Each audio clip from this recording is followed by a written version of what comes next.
c'est le moment aujourd'hui des derniers meetings, des derniers déplacements de campagne, dernière polémique aussi, les propos de Roger Chudeau qui voudrait réserver les postes ministériels aux franco-français. Ce sont ces mots, ont fait beaucoup réagir.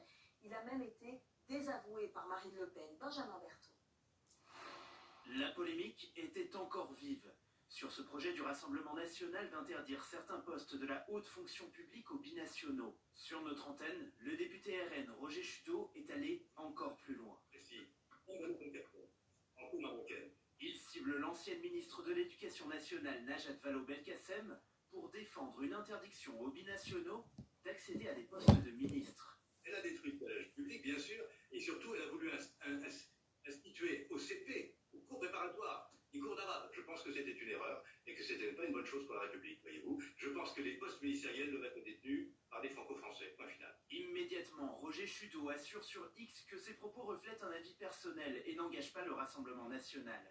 Chose que l'ancienne présidente du parti a tenu à réitérer ce matin. Je suis un peu estomaqué que notre collègue Chudeau, qui est pourtant inspecteur d'académie, qui a été en cabinet ministériel auprès du Premier ministre François Fillon, puisse exprimer un avis qui est un avis qui lui est personnel, mais qui est totalement contraire en réalité au projet du Rassemblement national. Des propos qui ont choqué jusqu'au président de la République, à Bruxelles, en marge d'un sommet européen. En arriver là, pouvoir dire cela aujourd'hui, c'est une dissolution des esprits et des consciences. Le racisme ou l'antisémitisme désinhibé dit quelque chose d'une trahison profonde de ce qu'est la France. Cette déclaration a rapidement interpellé toute la classe politique.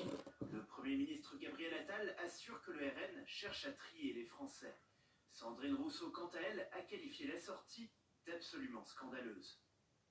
Et la réaction de Najat Vallaud-Belkacem qui a directement été visée. Je vois vos réactions, je vous en remercie, mais je vous trouve un peu sévère à l'égard de Monsieur Chudeau, dit-elle. J'ai envie, moi, de le remercier pour ce bel aperçu de ce que donnerait le Rassemblement national au pouvoir. Incompétence, racisme et mensonge. Bruno, c'est ça le vrai visage du Rassemblement national? On voit bien que sur cette fin de campagne, le fond est en train de remonter à la surface et le fond au Rassemblement national, ça confine très très souvent au racisme et aux propos de ce type-là. Roger Chudeau n'est pas n'importe qui au Rassemblement national, hein, c'est pas un troisième couteau dans ce parti, c'est un député sortant, inspecteur d'académie de formation, il a même de l'expérience, il a été conseiller ministériel sous la droite, il a même appartenu au RPR, donc il s'exprime régulièrement dans les médias, il était même déjà en début de semaine à BFM et il est revenu hier soir pour commettre ce lourd dérapage. Alors Marine Le Pen, on a vu tout de suite, elle a bien compris que c'était un énorme dérapage, donc elle l'a écarté aussitôt, sans ménagement. On voit bien qu'elle comprend l'importance que ça peut avoir en fin de campagne, mais au fond, on voit bien aussi que c'est pas la première bourde. Il y a eu les binationaux en début de semaine, on a vu à quel point Jordan Bardella avait du mal à expliquer ce qu'il voulait vraiment. En fait, c'est pas explicable parce que c'est absolument intolérable. On a vu aussi Marine Le Pen elle-même hier se prendre les pieds dans le tapis en essayant d'attaquer Emmanuel Macron sur le poste honorifique que serait celui de chef des armées.